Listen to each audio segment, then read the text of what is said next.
आतंकी विस्फोट मामले से जुड़ी ये बड़ी खबर है। डॉक्टर मुजमिल उमर के कमरे से डायरी मिली है। 2 साल से रची जा रही थी धमाके की साजिश। वही मुजमिल उमर की डायरी से ये खुलासा हुआ है कि मुजमिल आदिल उमर साजिश करता थे। वहीं डायरी में 8 से 12 नवंबर का जिक्र है। बिल्डिंग नंबर 17 के कमरा नंबर 13 में मिलते थे। वहीं अल फलाह यूनिवर्सिटी का कमरा नंबर 13 सीज किया गया है। कमरा नंबर 13 में रहता था मुजमिल और वहीं कमरा नंबर 13 में बैठक करता था मुजमिल। शाहीन उमर ने लैब से केमिकल निकाले, वहीं धोज तका के ठिकानों पर पहुंचाए केमिकल। वहीं केमिकल की मदद से विस्फोट तैयार किए गए थे। दिल्ली ब्लास्ट के बाद पीओजेके में हुई लश्कर की बैठक, वहीं एलईटी के टॉप लीडर अब्दुल रऊफ की मीटिंग। लश्कर की बैठक में रिजवान हनीफ हुआ शामिल। वहीं लश्कर के पीओजेके यूनिट का उप प्रमुख है। रिजवान लश्कर और जैश के बीच लिंक है। रिजवान हनीफ दिल्ली कार ब्लास्ट के बाद डीएमआरसी का फैसला, लाल किला मेट्रो स्टेशन अगले आदेश तक बंद रहेगा और सुरक्षा कारणों से लाल किला मेट्रो स्टेशन अभी बंद रहेगा। वहीं अन्य सभी स्टेशन सामान्य रूप से कार्यरत हैं, डीएमआरसी ने यह बोला है। वहीं दिल्ली ब्लास्ट के बाद नेपाल सीमा पर हाई अलर्ट कर दिया गया है। बता दें कि भारत नेपाल बॉर्डर 72 घंटे के लिए बंद किया गया है। इंटेलिजेंस एजेंसियां कर रही है पूरी तरीके से निगरानियां। तो ये बड़ा इनपुट कह सकते हैं कि मिला है। मुजमिल और उमर के कमरे से एक डायरी मिली है और ये अंदेशा जताया जा रहा है कि 2 साल से इस धमाके की साजिश रची जा रही थी। मुजमिल उमर की डायरी से ये बड़ा खुलासा देखने को मिला है। वहीं मुजमिल आदिल उमर साजिश करता थे। वहीं डायरी में 8 से 12 नवंबर का जिक्र किया गया है।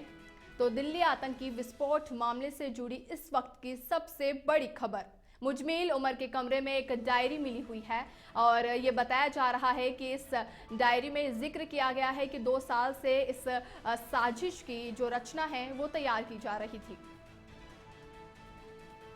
वही बात करें, इंटेलिजेंस एजेंसियां अब हर तरीके से निगरानी कर रही है। फिलहाल लाल किले के मेट्रो स्टेशन को पूरी तरीके से बंद कर दिया गया है। भारत और नेपाल के बॉर्डर को भी सीज कर दिया गया है 72 घंटों के लिए। तो देखिए, सुरक्षा कड़ी कर दी गई है। किसी भी प्रकार की चूक अब बर्दाश्त नहीं की जाएगी। और अधिक जानकारी के लिए फोन लाइन पर हमारे सहयोगी संदीप जुड़ चुके हैं। संदीप, देखिए, एक बड़ा इनपुट मिला है, डायरी मिली है, क्या कुछ इसमें लिखा हुआ है, क्या कुछ इसमें जिक्र था, जानकारी दें।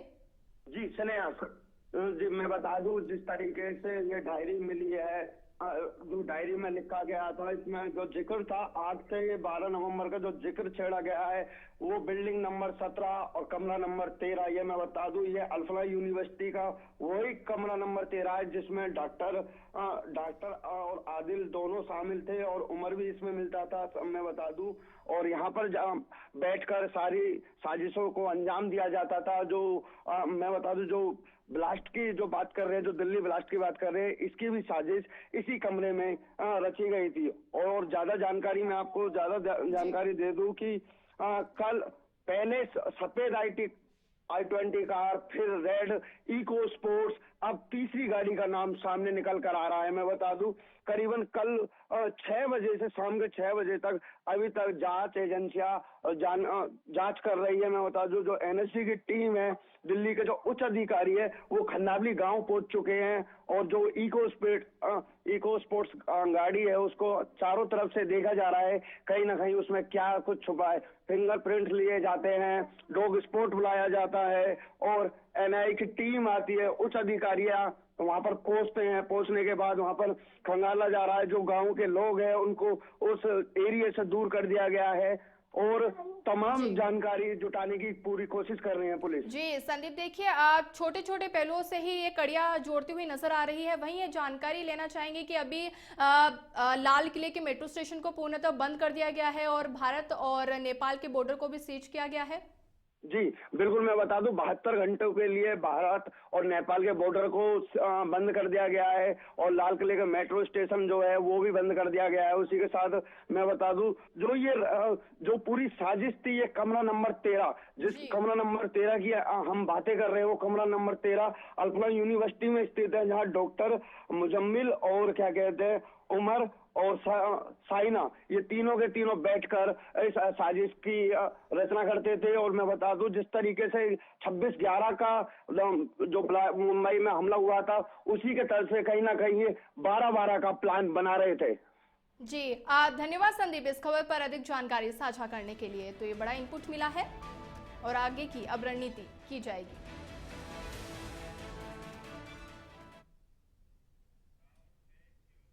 कानपुर से बड़ी खबर, जहां यूपी एटीएस ने कानपुर से एक डॉक्टर को उठाया है। डॉक्टर शाहीन के संपर्क में था डॉक्टर आरिफ। वहीं कानपुर के डॉक्टर आरिफ से एटीएस की फिलहाल पूछताछ चल रही है। तो यूपी के कानपुर से बड़ी खबर है, जहां एटीएस ने कानपुर से एक डॉक्टर को पकड़ा है। और अधिक जानकारी के लिए यूपी ब्यूरो हेड दानिश जुड़ चुके हैं। दानिश, क्या कुछ ये पूरा मामला?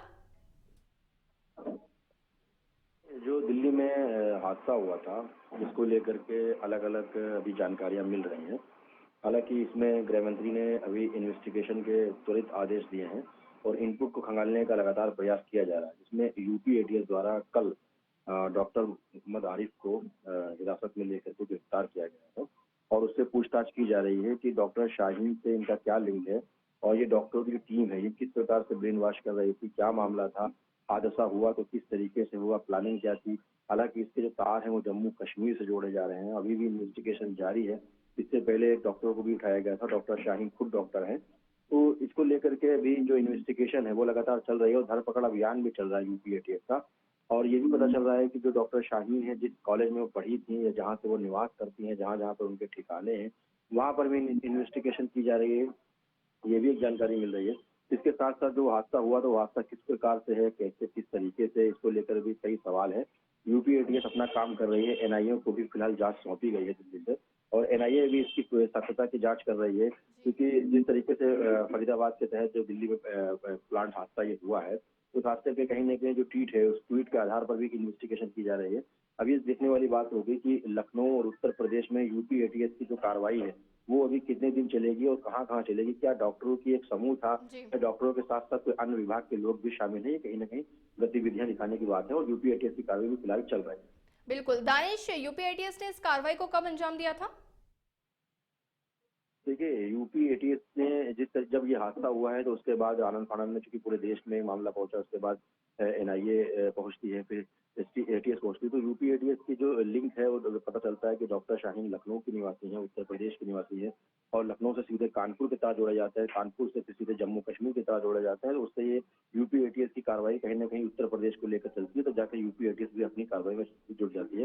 हालांकि अभी देश की एजेंसी एनआईए भी इसमें इनपुट खंगाल रही है और एनआईए और यूपी एटीएस की मुझे लगता है कंबाइंड कार्रवाई में कुछ खुलासे होंगे और उस खुलासे की सत्यता के लिए खुद होम मिनिस्टर ने एनआईए को लगाया हुआ है कि सत्यता की पुष्टि क्या है। बिल्कुल दानिश, हर पहलू से जांच पड़ताल की जा रही है। बने रहिएगा हमारे साथ, आगे भी आपसे अपडेट लेते रहेंगे।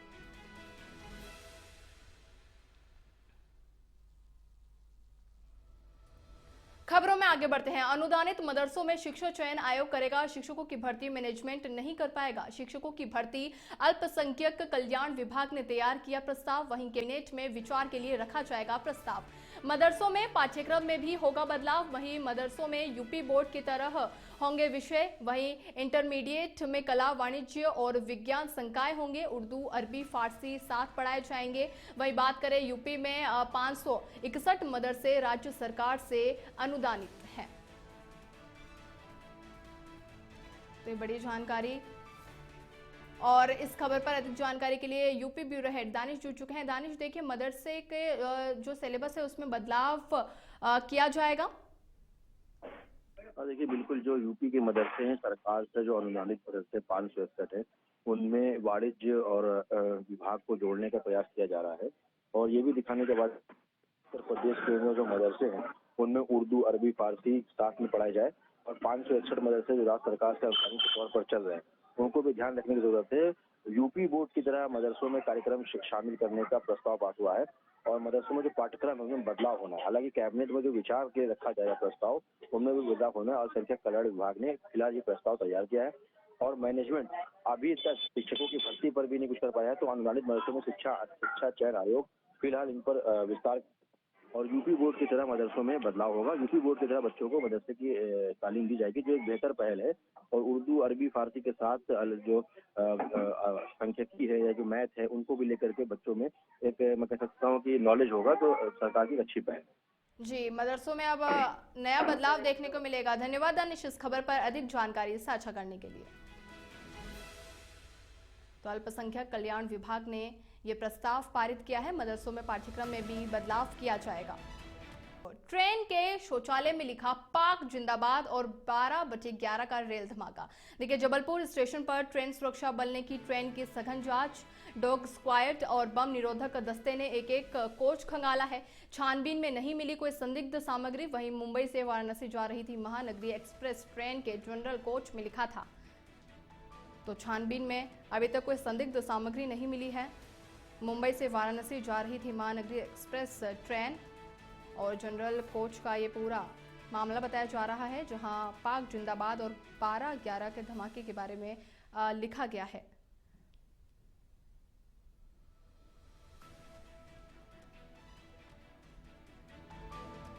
तो फिलहाल छानबीन पूरी ट्रेन की जा रही है, लेकिन अभी तक कोई संदिग्ध वस्तु नहीं मिली है। लेकिन सुरक्षा को लेकर पूरे इंतजाम कर दिए गए हैं। ट्रेन के शौचालय में लिखा एक नोट, जिसके बाद पुलिस, डॉग स्क्वाड और बम निरोधक दस्ते एक एक करके कोच खंगालने गए। किसी प्रकार की संदिग्ध वस्तु मिलने की आशंका को लेकर पूरी ट्रेन को खंगाला गया, लेकिन अभी तक कोई संदिग्ध वस्तु नहीं मिली है।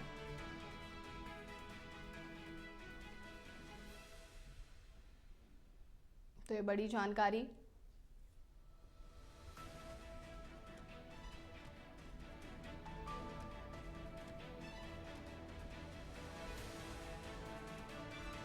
ट्रेन के जनरल कोच का ये पूरा मामला बताया जा रहा है, जहां शौचालय में लिखा था पाक जिंदाबाद और 12 और 11 के धमाके के बारे में लिखा हुआ है। जबलपुर स्टेशन पर ट्रेन सुरक्षा बल ने भी ट्रेन की चेकिंग की है। डॉग स्क्वाड और बम निरोधक दस्ते ने एक एक कोच खंगाला है। छानबीन में अभी तक कोई संदिग्ध सामग्री नहीं मिली है।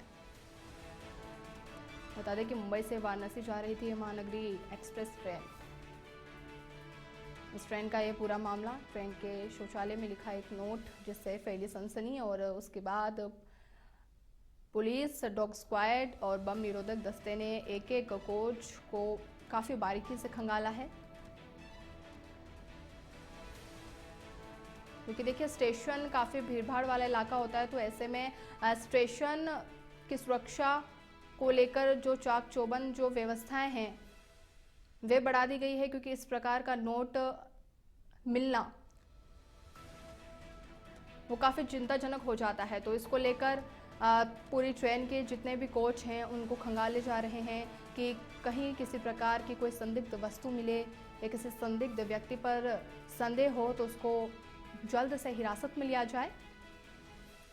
तो जबलपुर स्टेशन पर रेल सुरक्षा बल ने ट्रेन की सघन जांच की है। डॉग स्क्वाड और बम निरोधक दस्ते ने एक एक कोच को खुद बारीकी से खंगाला है। अभी तक छानबीन में कोई संदिग्ध सामग्री नहीं मिली है। मुंबई से वाराणसी जा रही महानगरी एक्सप्रेस ट्रेन के जनरल कोच का ये पूरा मामला बताया जा रहा है।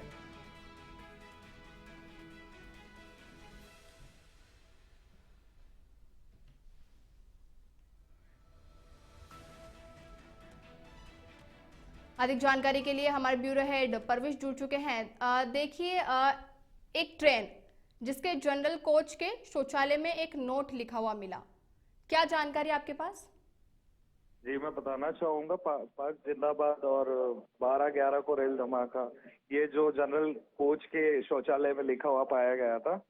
साथ ही डॉग स्क्वाड और बम निरोधक दस्ते ने एक एक कोच को खंगाला। हालांकि ये इनपुट मुंबई रेल मंडल से मिल गया था और भुसावल, खंडवा, इटारसी जो सेंसिटिव स्टेशन है, काफी बड़े स्टेशन माने जाते हैं, वहां पर सघन जांच हुई थी। हालांकि इटारसी स्टेशन पे एक बैग मिला था, जिस A2 कोच में एक बैग मिला था रेल अधिकारियों के मुताबिक, और किसी यात्री के भूलवश वो बैग छूट गया था। इसके बाद जबलपुर में सघन चेकिंग हुई है ट्रेन की और वहां 20 मिनट की जांच हुई है तकरीबन, और 20 मिनट में कुछ ऐसा संदिग्ध पाया नहीं गया है।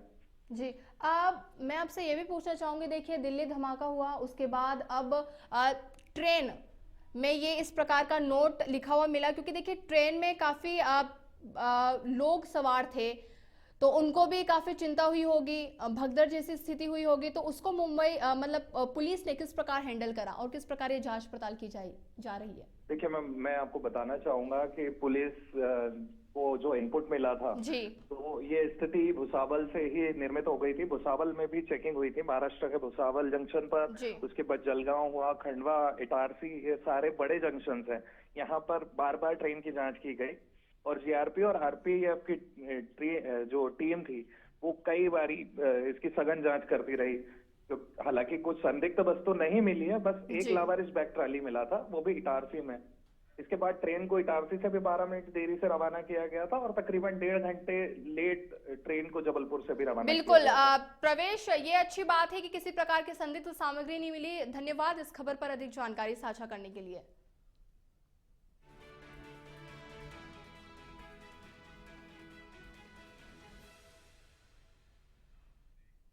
आगे बढ़ते हैं। सीजीएसटी की छापेमारी दूसरे दिन भी जारी है। हाईवे किंग होटल के 6 ठिकानों पर सीजीएसटी का सर्च ऑपरेशन है। हाईवे किंग होटल मालिक के आवास पर भी किया जा रहा है सर्च ऑपरेशन।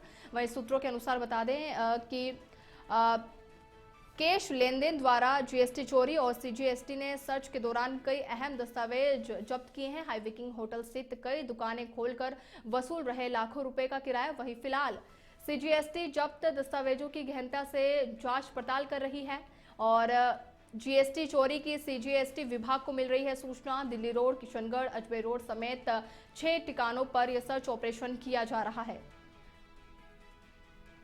अधिक जानकारी के लिए फोन लाइन पर हमारे सहयोगी पंकज जुड़ चुके हैं। पंकज, सीजीएसटी की एक छापेमारी, क्या जानकारी? जी स्नेहा, बता दें कि सीजीएसटी टीम ने हाईवे किंग होटल और उसके मालिक से जुड़े कुल 6 ठिकानों पर सर्च ऑपरेशन चलाया है। इनमें होटल के व्यावसायिक परिसरों के साथ साथ होटल मालिक के निजी आवास पर भी तलाशी ली जा रही है। जांच मुख्यतः दिल्ली रोड, किशनगढ़ और अजमेर रोड ठिकानों पर भी केंद्रित की गई है। इसमें बात करें तो संदिग्ध सूत्रों के अनुसार ये जो कैश लेन देन से जुड़ी संदिग्ध गतिविधि और जीएसटी चोरी से सूचनाएं मिली थी। टीम ने मौके पर पहुंचकर कई अहम दस्तावेज और रिकॉर्ड जब्त किए हैं, जिनमें से बुक कीपिंग रिकॉर्ड, किराए की रसीद, वाउचर, कुछ बैंक स्टेटमेंट और नगद लेन देनों के दस्तावेज शामिल हैं। प्रारंभिक जांच में यह भी पता चला है कि हाईवे किंग होटल के अंदर कई दुकानों को खोलकर उनसे लाखों रुपए मासिक किराया वसूला जा रहा था, जो रजिस्टर में ठीक तरह दर्ज नहीं था। जी पंकज, अब ये किस प्रकार की कार्रवाई की जाएगी आगे? किसी प्रकार का इनपुट मिला है? अभी तक कोई गिरफ्तारी की आधिकारिक सूचना नहीं आई है। सीजीएसटी टीम जब्त दस्तावेजों की गहनता से जांच कर रही है ताकि अवैध इनकम और जीएसटी चोरियों के पैटर्न की पुष्टि की जा सके। स्रोतों का कहना है कि यदि दस्तावेजों से टैक्स चोरियां मिस रिपोर्टिंग के साथ स्पष्ट प्रमाण मिले तो अगले कदम में सूचनाओं के आधार पर आरोप पत्र और गिरफ्तारी संभव है। बिल्कुल, धन्यवाद पंकज इस खबर पर अधिक जानकारी साझा करने के लिए। यात्रियों की सुविधा हेतु साबरमती हरिद्वार स्पेशल रेल सेवा की अवधि अब बढ़ा दी गई है। रेल प्रशासन ने अतिरिक्त यात्री यातायात को देखते हुए ये निर्णय लिया है। गाड़ी संख्या बता दें 09425 09426 की संचालक अवधि 12 से 30 नवंबर तक बढ़ा दी गई है। वहीं साबरमती से 12 से 29 नवंबर तक, हरिद्वार से 13 से 30 नवंबर तक चलेगी ट्रेन। जयपुर स्टेशन पूर्ण विकास कार्य के चलते ये पूरा जो मार्च बदला जाएगा। वहीं हरिद्वार साबरमती स्पेशल ट्रेन अब रेवाड़ी, नारनौल, रिंगस, फुलेरा होकर चलेगी और नई रूट पर ट्रेन का ठहराव अटेली, नारनौल, नीमका थाना, रिंगस और फुलेरा पर होगा।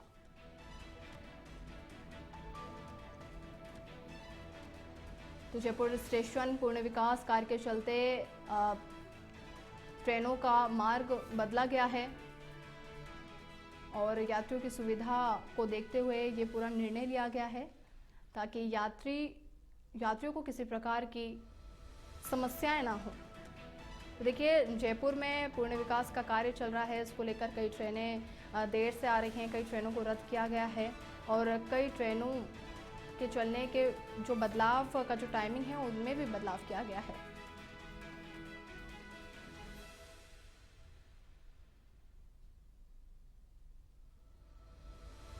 तो ये बड़ा बदलाव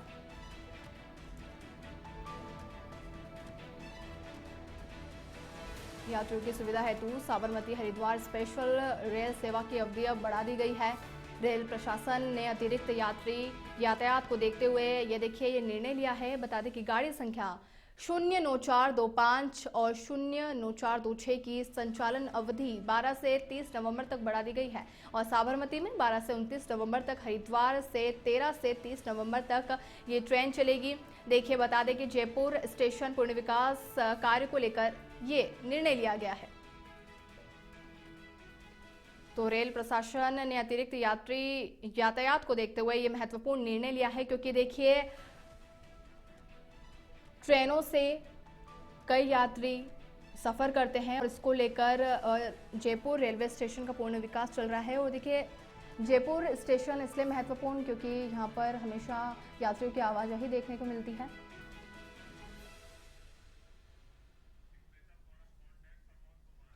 अधिक जानकारी के लिए फोन लाइन पर हमारे स्पेशल कॉरेस्पॉन्डेंट प्रमोद जुड़ चुके हैं। प्रमोद, देखिए आज जयपुर रेलवे स्टेशन का पूर्ण विकास चल रहा है और यात्रियों को परेशानी ना हो इसके लिए ट्रेनों के समय पर बदलाव किया जा रहा है। देखिए, इसमें मैं आपको बताना चाहूंगा जिस तरह से जयपुर के गांधीनगर और जयपुर जंक्शन पर पूर्ण विकास कार्य चल रहा है, जिसके चलते कई ट्रेनों को रद्द किया गया है और कई जो ट्रेन है उनके आंशिक रूट के अंदर परिवर्तन किया गया है। करीब 48 ऐसी ट्रेनें हैं जिनको रूट के अंदर परिवर्तन किया गया है और रद्द किया गया है। वहीं उसके अंदर द्वि-साप्ताहिक जो रेल सेवा है स्पेशल, इसको 12 तारीख से 30 नवम्बर तक बढ़ा दी गई है। खासकर जो साबरमती अहमदाबाद से हरिद्वार से साबरमती बीच बीच चलने वाली ये स्पेशल ट्रेन है और खासतौर पर यात्रियों की सुविधा और भीड़ को देखते हुए इसकी जो सेवा है इसको खासकर बढ़ाया गया। और इस दौरान जो ये यात्री पहले जयपुर, दौसा, फुलेरा जो रूट पर यात्रा करते थे, अब उन्हें दूसरे जो नजदीकी स्टेशन है जिनका हम बोल सकते हैं रिंगस है, नारनौल है या फुलेरा है, वहां पर उतरना पड़ेगा। इसके अलावा उन यात्रियों को भी ज्यादातर फायदा होगा जो यात्री हरियाणा और राजस्थान के कई ऐसे यात्रियों को सुविधा मिलेगी जो ये अटेली, नारनौल, नीमका थाना, रिंगस और फुलेरा होकर जो यात्री जाते हैं उनको इस ट्रेन की ज्यादातर सुविधा मिल सकेगी। तो खास तौर पर बहुत ही शानदार ये राजस्थान और की ये रेलवे विभाग की तरफ से ये विभाग है। और तीर्थ सीजन जो है नवंबर दिसंबर को देखते हुए भी ये बहुत तीर्थ यात्रियों के लिए बहुत बेहतरीन सेवा रेलवे की तरफ से बढ़ाई गई है। जी धन्यवाद प्रमोद इस खबर पर अधिक जानकारी साझा करने के लिए। तो जयपुर के पूर्ण विकास को लेकर ये निर्णय लिया गया।